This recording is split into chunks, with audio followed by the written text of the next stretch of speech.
Well, now I'd like to introduce Jess with Mutual Aid Monday. Jess Wiederholt, forgive me if I mispronounced your last name, is a community organizer, nonprofit leader, and advocate based in Denver. She's the founder and executive director of Crazy Love Africa, a nonprofit organization that empowers women living with HIV and supports vulnerable children in Uganda through education, economic opportunity, and community centered care.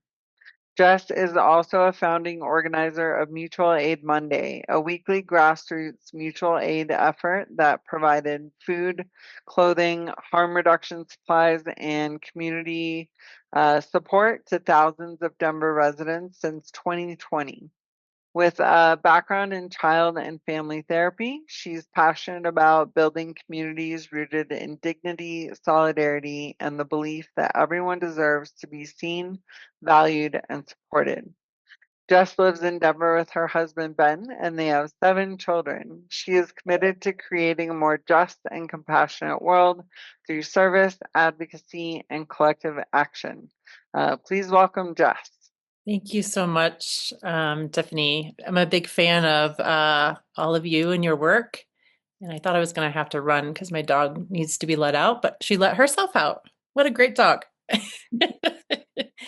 Um, yeah, I just thank you for inviting me tonight. Mutual Aid Monday obviously is very special to me, and I've been involved since its inception in 2020. We were, just to give you some background, we were a group of folks that were on the streets in the summer of 2020, like a lot of you probably, angry as heck about what was happening. And we were a group called Walls of Mom. If those of you might have heard of it, we had, umbrellas, and we were at the front and the back of marches and trying to protect our BIPOC friends. And at the same time that that was going on, also, you probably know Mayor Hancock was pretty aggressively sweeping the unhoused around Denver. And usually we don't even like that term, traumatically displacing.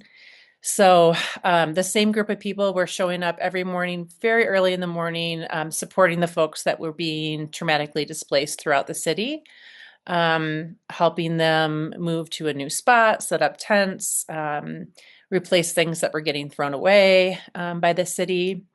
And then at the same time, we had this idea that we would love to do a community meal. So in November of 2020, we started doing our community meal right in front of the city and county building on Monday night at the exact same time that city council was meeting. And that was very intentional. We decided that we were going to be a protest and a community meal and provide resources to the unhoused.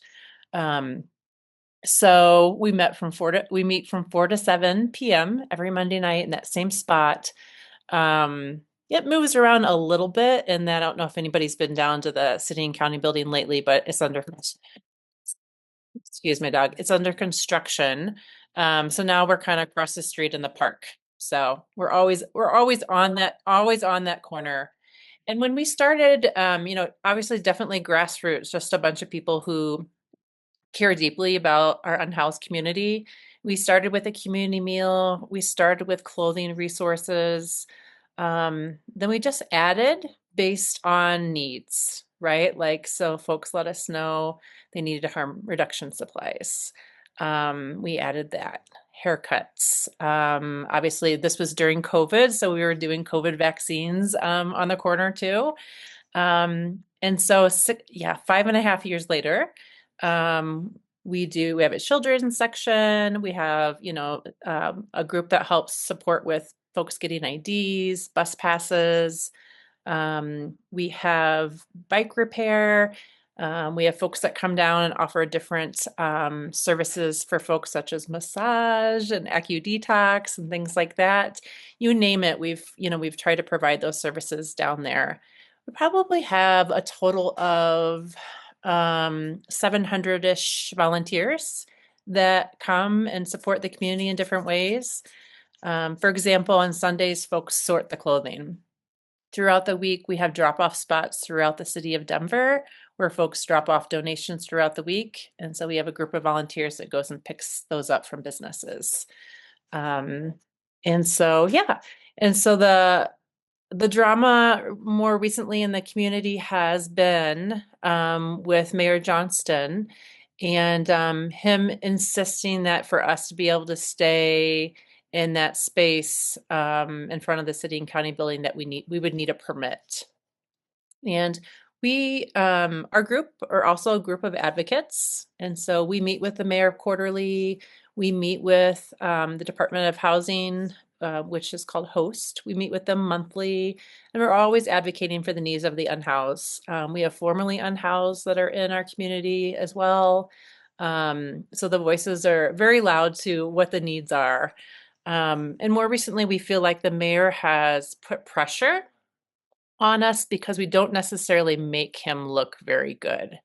You can imagine, I'm sure many of you might have seen some of the press this past week that came out that the numbers of street homelessness are down or reduced.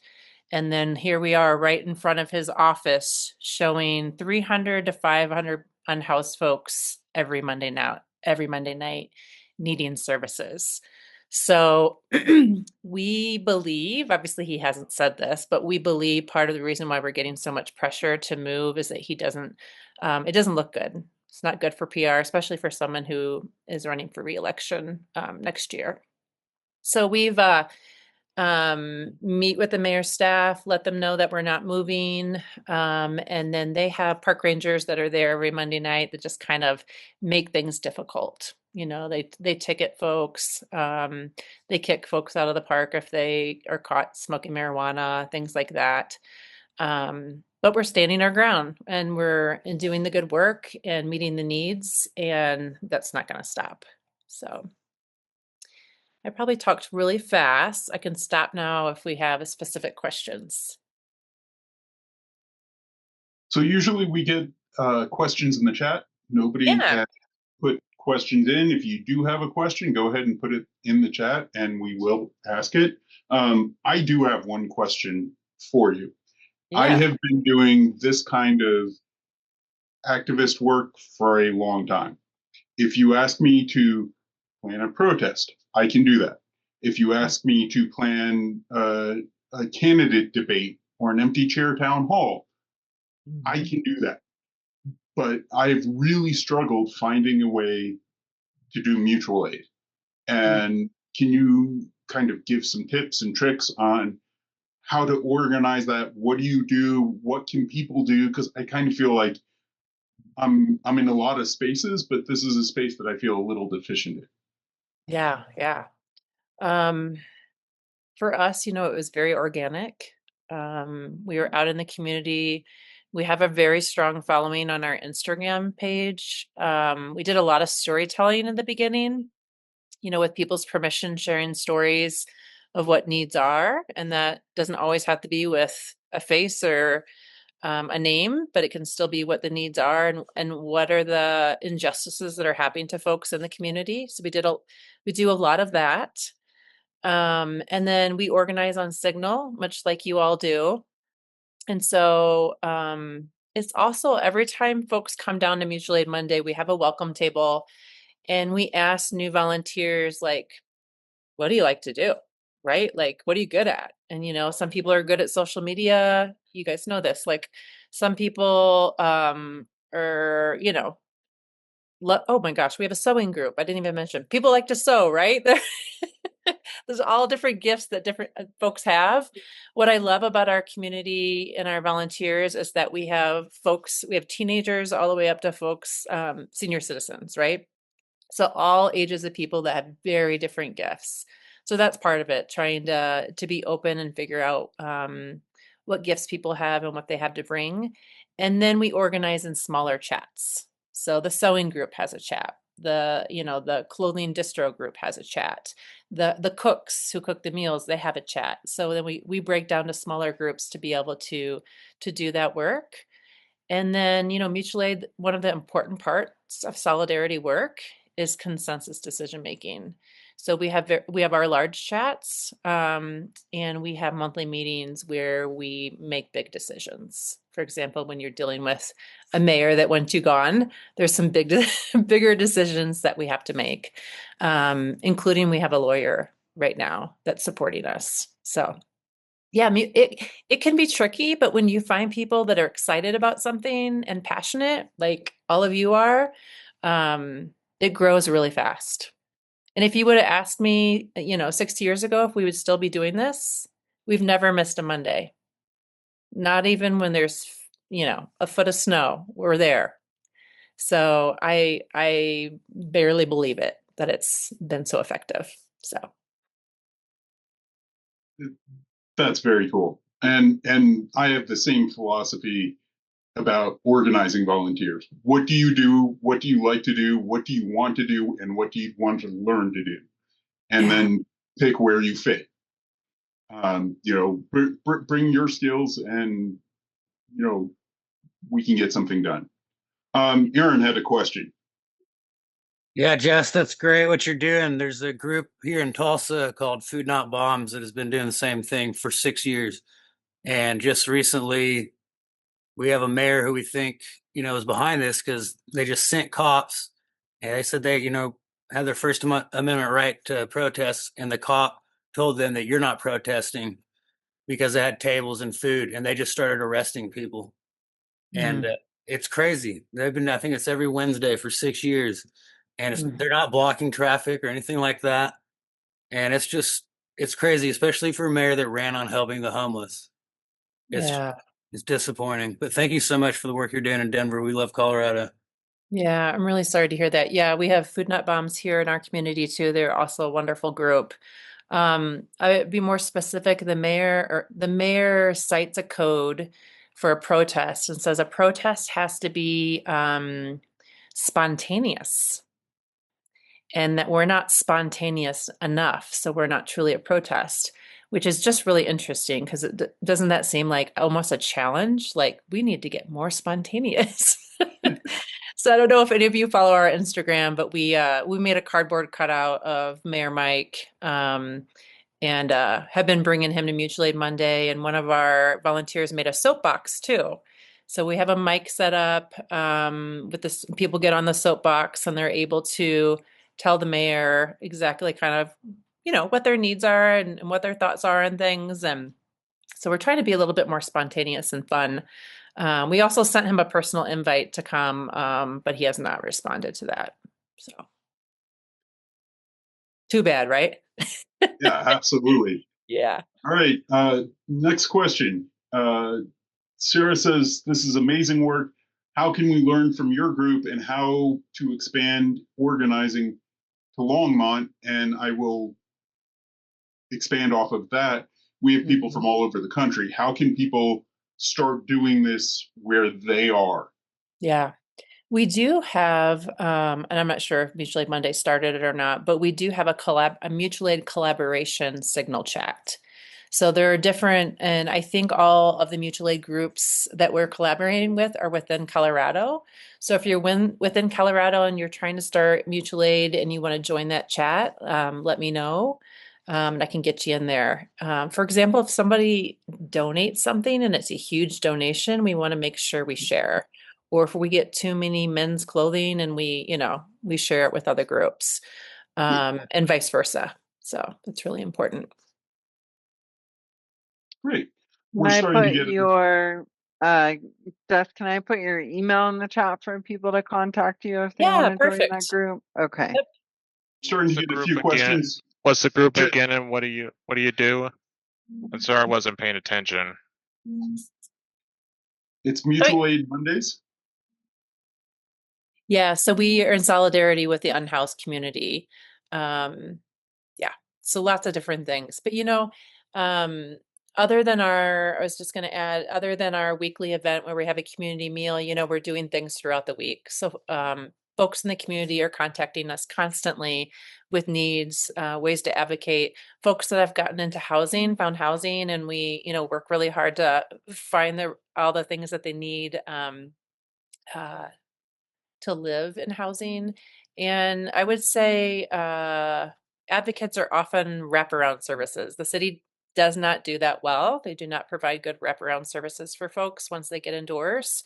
And so we usually support folks long after they get into housing, helping with make sure they have the right resources and just a lot of support, right? Emotional support, love, community, trust, all of that important things that goes along with surviving and thriving in community. Jeffrey, does that answer your question? No, because I still don't understand what your group does. You know, what What they makes it so do, famous. what they do is they get together every week at a park next to City Hall where the city council is meeting, and they help homeless people. That's the Oh, short version. I wanted the short version. That just like Martin Luther King's Martin Luther King's homeless project that he was going to work on before he was assassinated. Mm. And I hope We you all help the homeless people because they not only need homes, they need hygiene, they need they That's need a exactly good what they're doing, good Jeffrey. They're doing yeah, everything they can to help. all So those I'm going to things. go Yep. on to the next question, if that's okay. good luck. So Beth asked, what policy solutions do you have for the unhoused? What would you like to see? Mm-hmm. Yeah, there's so many. One of them that we're working on right now specifically is the aggressive tactics that the city and DPD and the park rangers use when they're trying to keep people from, well, I would just say they're keeping people from surviving in the city. So folks that do not have access, to shelters and housing are often moving from corner to corner on the street. And in the city of Denver, under the Johnson administration, you can no longer put up a tent. You can no longer put a tarp over your head. And so anytime that the city would find you on a corner, camping, sleeping, they're going to tell you to move along. And, our question is move along to where, right? And also the other part of it is they will take and destroy your property. If you have a shopping cart, they will say your shopping cart is stolen and they will take your shopping cart full of your belongings and throw it away. Which is pretty sad. If the shopping cart is stolen, you think they would want to return it to the rightful owners, but they don't even do that. They just throw it away. So we're working on some legislation. I shouldn't. It's in process, as well as lawsuits. We have successfully won some lawsuits against the city of Denver. One of them being the Lyle settlement. You guys can look that up, which was about the camping ban. So yeah, trying to get more and more proof of these things that are happening. So we're interviewing unhoused folks daily on all the things that have been happening to them. We can tell at Mutual Aid Monday how bad it is because folks come every week asking for new supplies. Again, my sleeping bag was thrown away. I lost all my belongings week after week. So we know it's bad, and we're just trying to see what we can do to change laws to keep the city from doing this to its citizens. Next question is, are the meetings on Mondays a protest then? Mm-hmm. Yeah, they are. Absolutely. And I would say we're definitely a peaceful protest, right? Like we're doing work while we're there. We have our food line, doing haircuts, sewing, our clothing section. We're doing all of these things.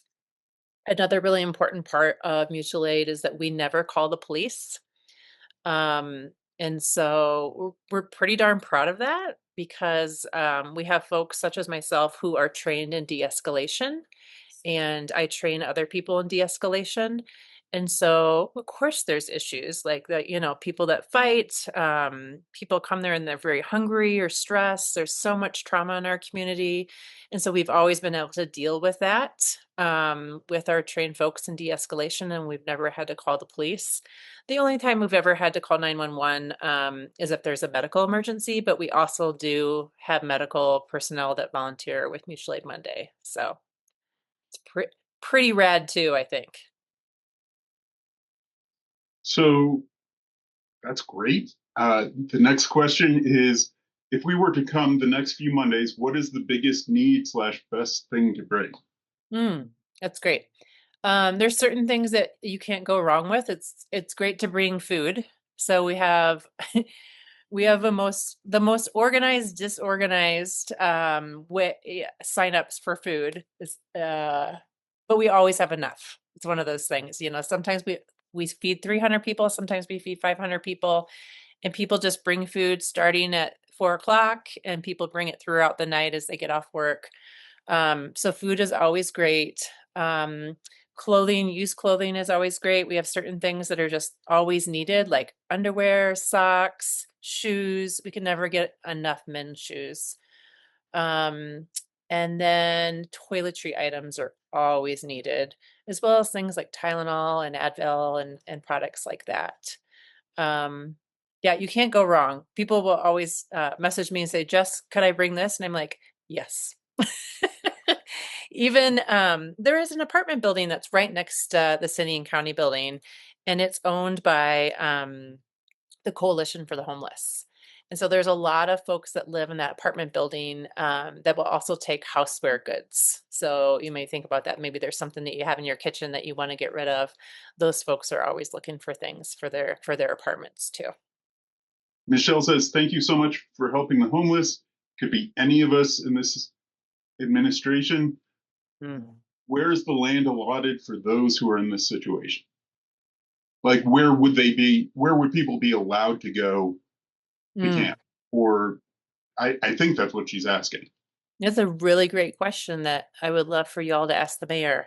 It's interesting. I was in a meeting with him, it might be a year ago now, and I asked him that question. He kind of avoided me, and then 10 minutes went by, and I asked him that question again, and he turned to Cole Chandler, who's now the head of host, and Cole said, I can tell you where not to camp. So in other words, there's no place in the city of Denver where you can safely camp,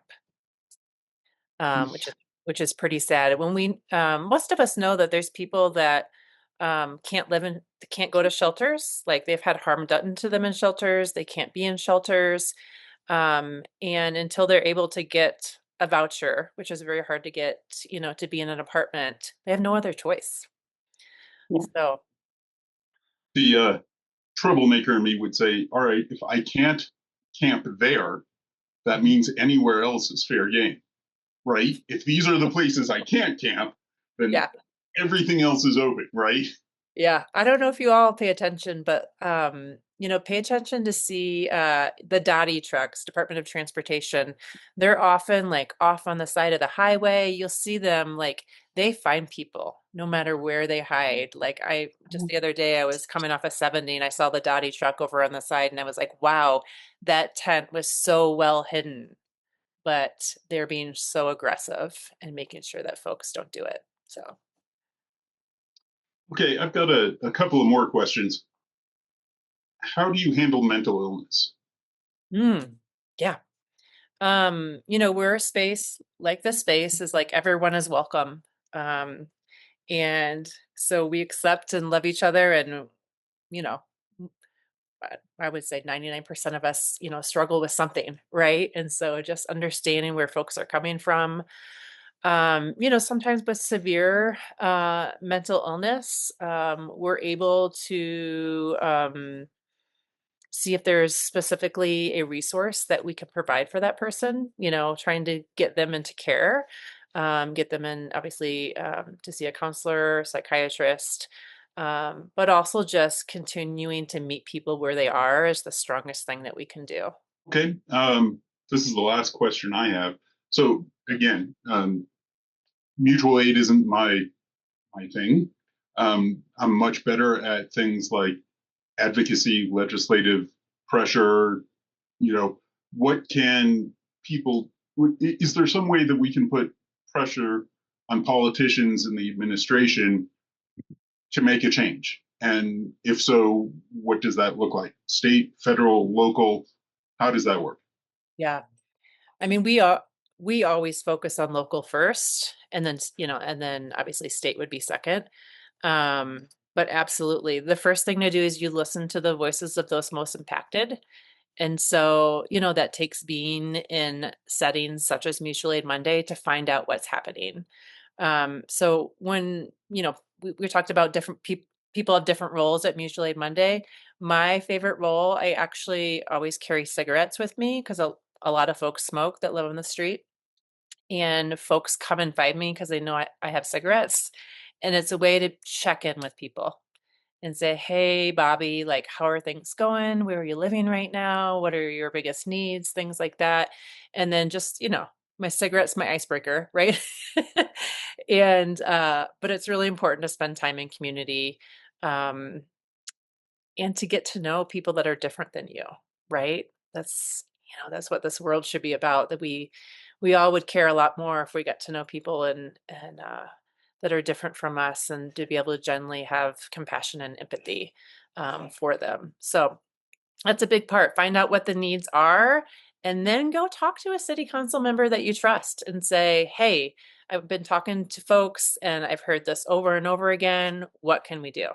Would you be willing to sponsor something? And that's kind of usually where we start. I had a couple of questions. So when we've talked about mutual aid in the past and brought up groups, different groups that we considered mutual aid, one of our co-leaders who worked for a nonprofit for quite a few years said, well, that sounds more like charity. I thought mutual aid was each side giving something. So how does that work? What differentiates mutual aid from a charity?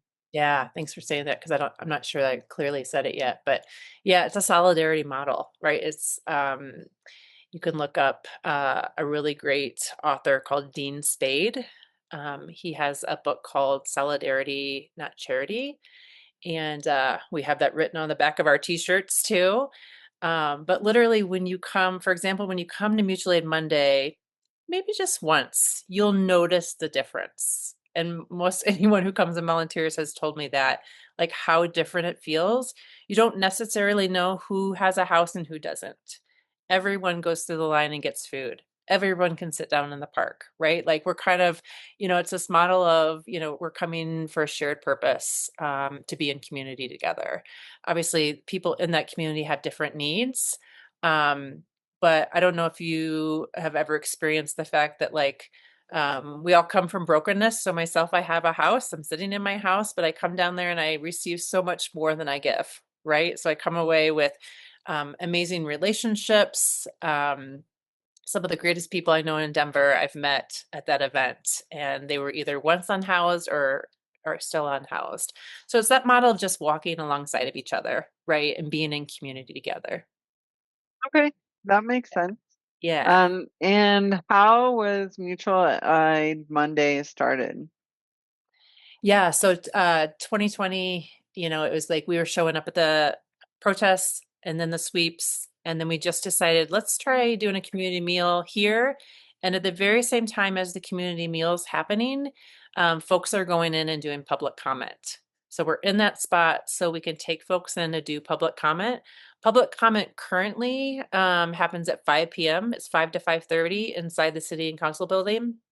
We can either go inside and do public comment, or we can do it virtually, right? So this past Monday, I did public comment virtually. I walked around Mutual Aid Monday event while I was speaking of needs.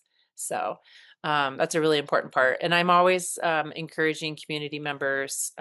When I say community members, I'm talking specifically about our unhoused community members to sign up too. So I'll sign folks up and then take them in and support them. Cool. All right. Okay. Um, Hannah said, re-upping this question, how would you say you foster love and trust, etc.? Mhm. And she loves that you're doing this. Yeah. Being reliable fosters trust. So if there were some Mondays that we were there and some Mondays that we weren't, it would be harder to have that trust in community. One of the things that I love, since I've been there all 5.5 years, is that I'll have somebody come back 2 years later, right? They haven't been there for 2 years, and they'll come back and they go, oh, Jess, you're still here. And then be like, and this has gotten bigger. And right. And those relationships and everything, it's still there. And people trust and love, right? So many things happen on one Monday. I was just going to use this past Monday as an example. When I got there, I met a community member and she let me know that one of our community members had died the day before. So we have deep grief that happens. Like we lose a lot of community members on the street.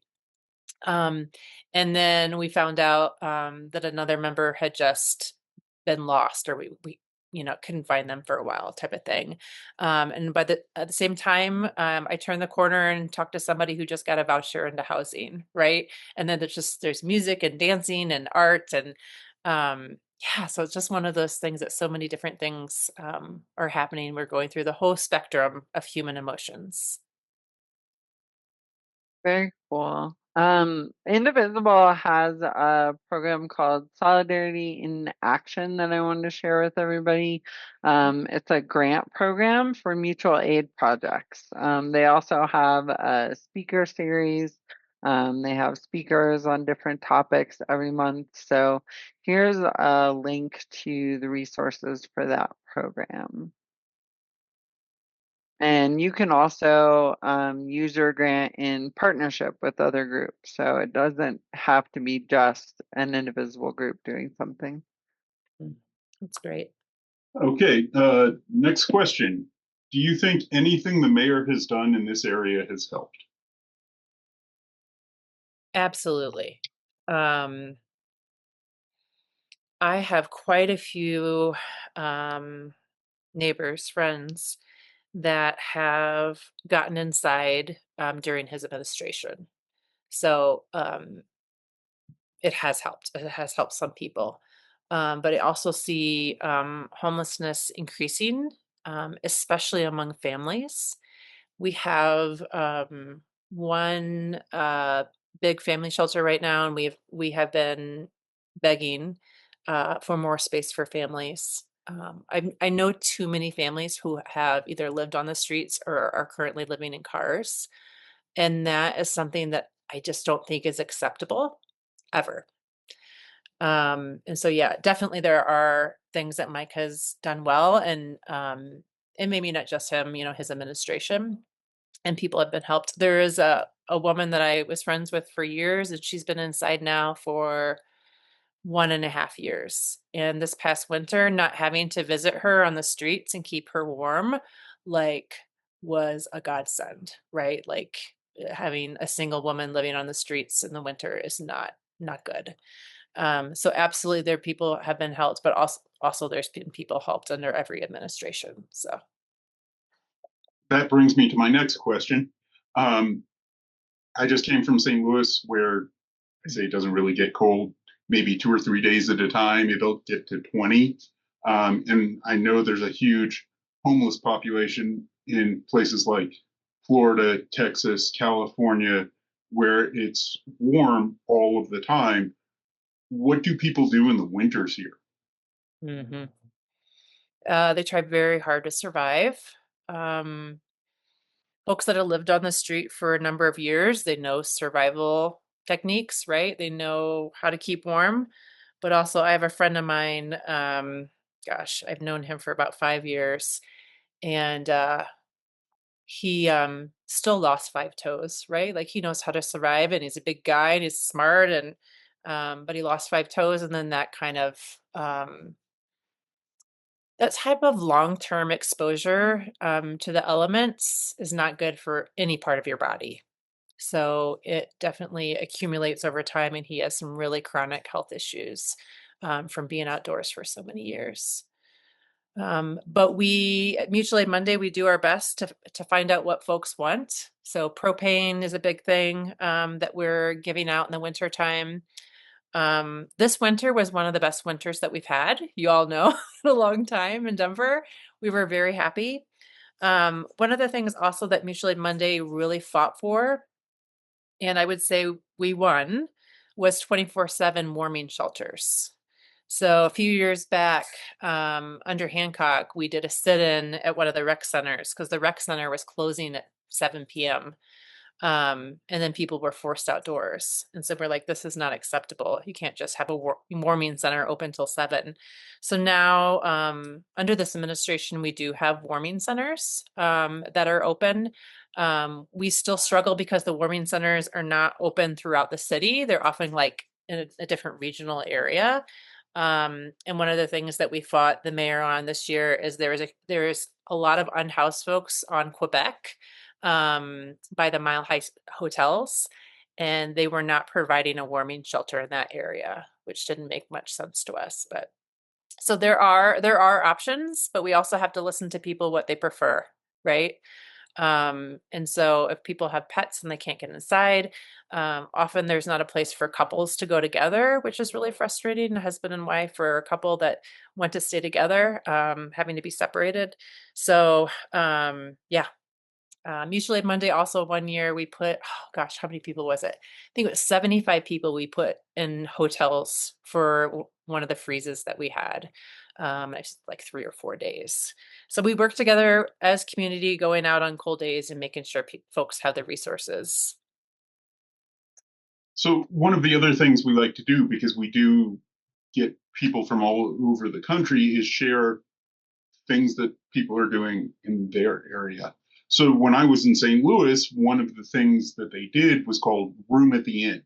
So a lot of houses of worship are closed either Saturday or Sunday nights, and they would have volunteers come in and they would rotate, you know, where they did it, so that maybe it was one Sunday a month that that particular church or synagogue would be open for the homeless people to get in. Is there something like that in Colorado?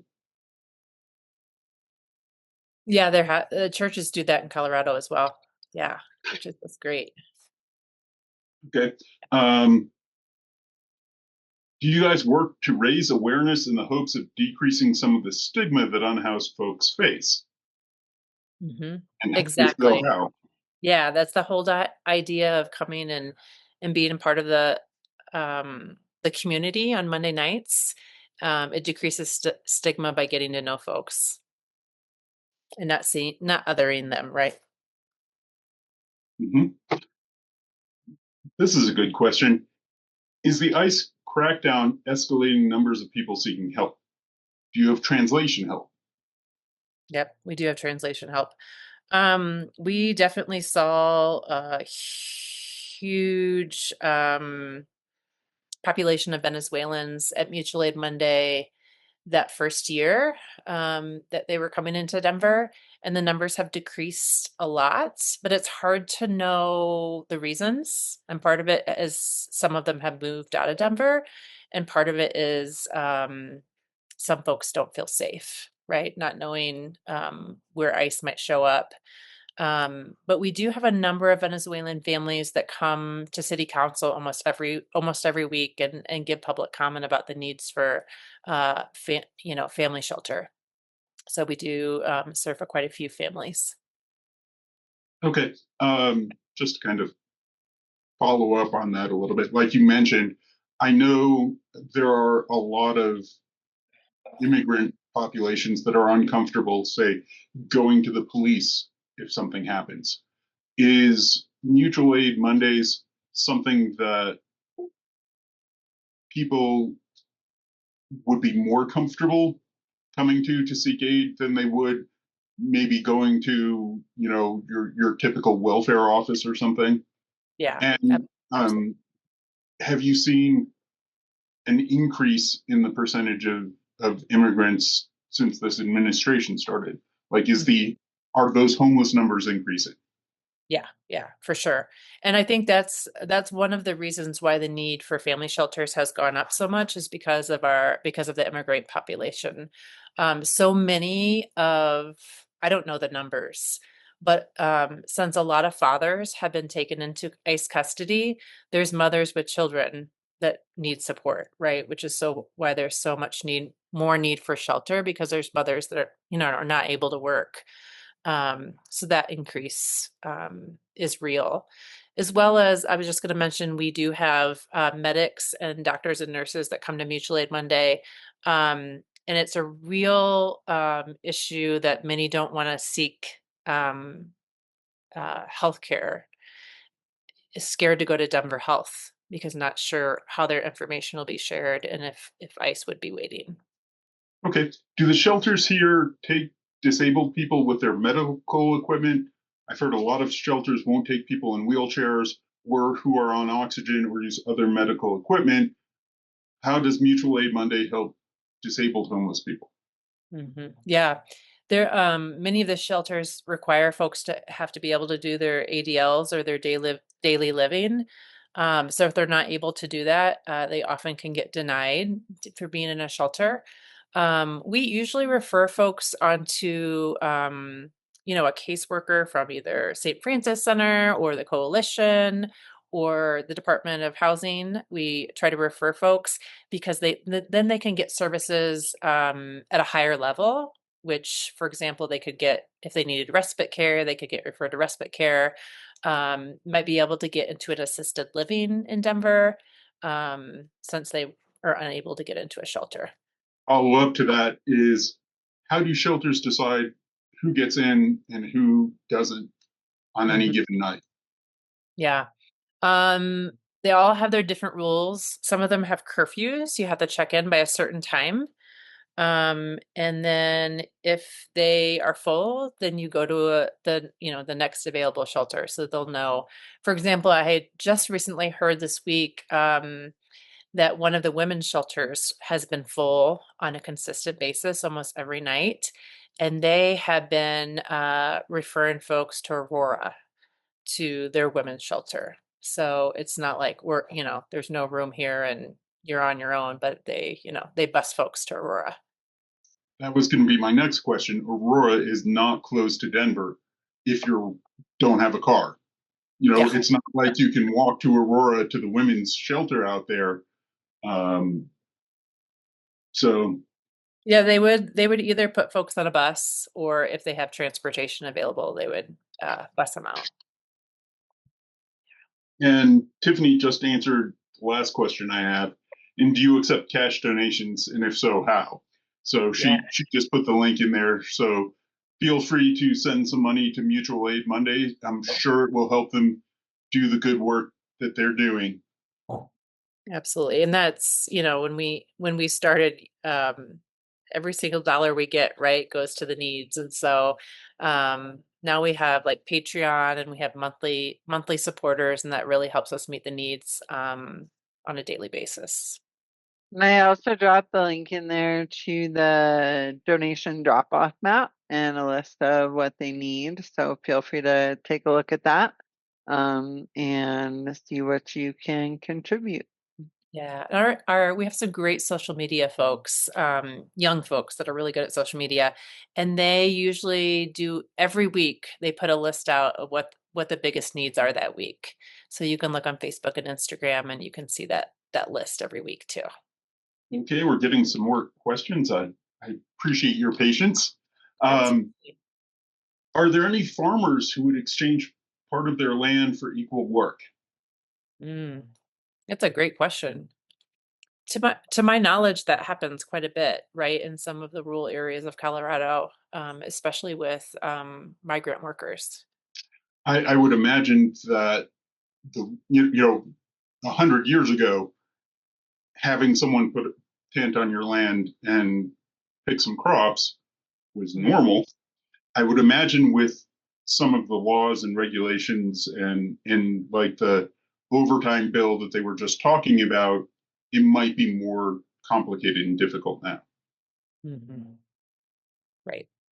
Do you see unhoused families with children, immigrant or not, fairly often? And would you say those numbers have gone up recently?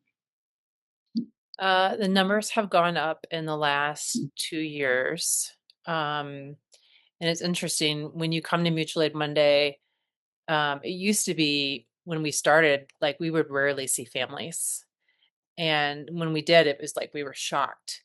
And now it's just so normal that there's just kids everywhere on Monday nights. which is both beautiful and sad, right? At the same time, you're like, oh, damn it, there's another family that's unhoused that has needs. Most recently, I can share this story. We had a family that was living in a car with a number of kids, the mom and the dad, and the state took their kids from them because they were unhoused, which is just criminal to me. The girls were the happiest little girls, and doing so well, and they would come down to Mutual Aid Monday every week and living in their van. And but the state took them for some time. They're now back in the parents' custody, but it was I actually got to testify in court to help them get them back. Talk about criminalizing homelessness, right? Continually things like that are hard to stomach. It's hard enough to be homeless. It's worse when the city or state takes your kids as Yeah. well as being homeless. Like that's So much kicking trauma. while you're down. Yeah. I got one. Go ahead, Jeffrey. I could feel that pain. I could feel the pain of that of being taken away because I can't imagine being taken away from my mother if I was homeless. We were homeless. You know what I mean? Yeah. What's that? How? But isn't there a reason why people are homeless? Isn't it like the city's fault or something? Not the person or something like that. Yeah, there's so many reasons why homelessness happens. Like we all kind of talk about how we're all one paycheck away, right? Could be one paycheck away. So a lot of it, folks can, a medical condition can happen where people lose their jobs and then can't pay their rent anymore. Sometimes it's mental health, sometimes it's addiction. There's so many different reasons why folks have become unhoused. So I'm sure you all can think of oodles of them in your own head too. You should advertise. You should advertise something the prevention of homelessness or something like that. That way you can help them before they become homeless. That's a big part of it. Is that a good idea? Absolutely. Yeah. So folks that are late on paying rent, that they're able to get help from the city and the state, so they don't become homeless. Absolutely. And you know there is a Yeah. I me- and you know there is something else. I actually talked to a homeless person once, and he said there's some that are actually like being homeless. Mm.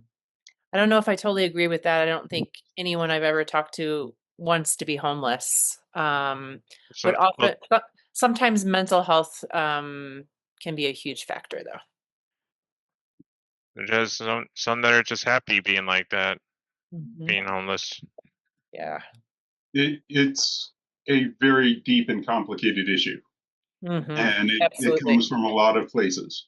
And there is no quick, easy fix for it. It's, kind of like trying to fix the healthcare system. There's Yeah. so many different moving parts and reasons and resources that are not available that's what there is. Yeah. If there What are was some if there was an ways? easy solution, we would have done it by now, right?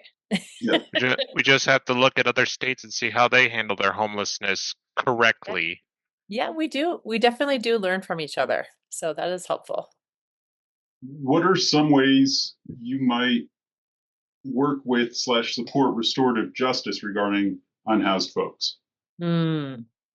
That's a big one. The Especially within the BIPOC community, right? There's a large number of BIPOC folks. We recently were advocating for a Native American fellow that was on the streets, and so it's a continuous thing. Advocating, taking them to city council, taking them to meet with members of the mayor's office to be able to find ways to advocate for them. And Yeah, restorative justice is a big part of that. What are important things you are learning from folks you meet on the streets? Mm. One of the I always talk about this. One of the first we haven't done it for a little while, but we used to have listening circles. And I was in a listening circle once, and my open-ended question was, what are the biggest needs right now? What are your biggest needs? And I thought people were going to say tents and sleeping bags and things like that. But the overwhelming response was, we need community. We need people we can trust. Um, and so that is why people keep showing up, right? That's why people come to Mutual Aid Monday, is because they need us, we need them, and they need each other, right? And that has just been the biggest thing. And I think just a life lesson for us all. We're all just seeking just deeper community right now. And something you said before made me think, how many people are out there that are living paycheck to paycheck and having trouble paying their rent and might otherwise be homeless if they didn't have an aunt to live with, or if they didn't have somebody who was willing to give them a couple of $100 to pay their rent at the end of the month. Just how much of a bigger problem this could be, and that many of the people who are in this situation just simply don't have that kind of support. And sometimes it could be very small to keep someone in their house.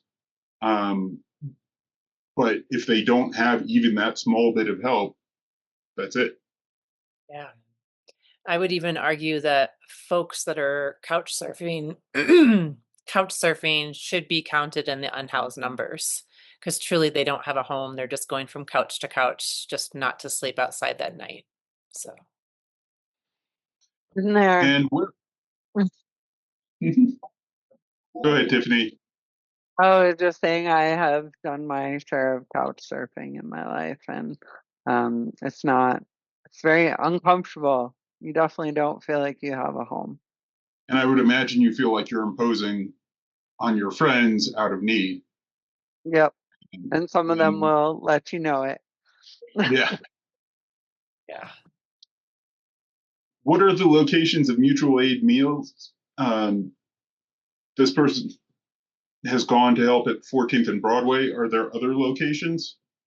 It's 14th and Bannock. Yep. And that's our only location for our Monday night meal. Sometimes we'll do some pop-up things, especially when there's cold weather, we'll do pop-up meals like outside of the warming shelters. So it kind of depends on what's going on and what the needs are. And yeah, we'll often take food around the community too.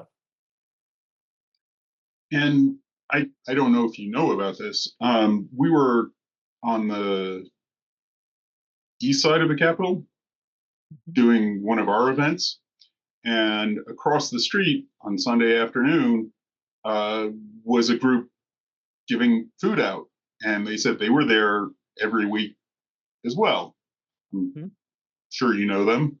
Yep, Um, absolutely. Yeah, there's oodles of groups throughout Denver, and there's some really good lists out there too of all those different meals. I think there probably is a meal every night of the week that folks can get to. okay, that is all I've got. Oh, what inspired you to get involved? Yeah, I'm a mama bear. I think Tiffany said at the beginning I have 7 kids, and so when I see injustice, I just get really angry, and I call myself an actionist, not necessarily just an activist. I like to do something about it. So I'm sure many of you feel that way too. Like when you see something, it's hard just to sit in your living room and not do something about it. So, and then once I got starting to know folks in our community, it was just hard to stay home. Okay. If there aren't any more questions, that is all I've got. Thank you very much, Jess. This was very interesting and informative. And Absolutely. it's always good to see what's going on in downtown Denver. Yeah. Thank you so And much. We're grateful for all of you.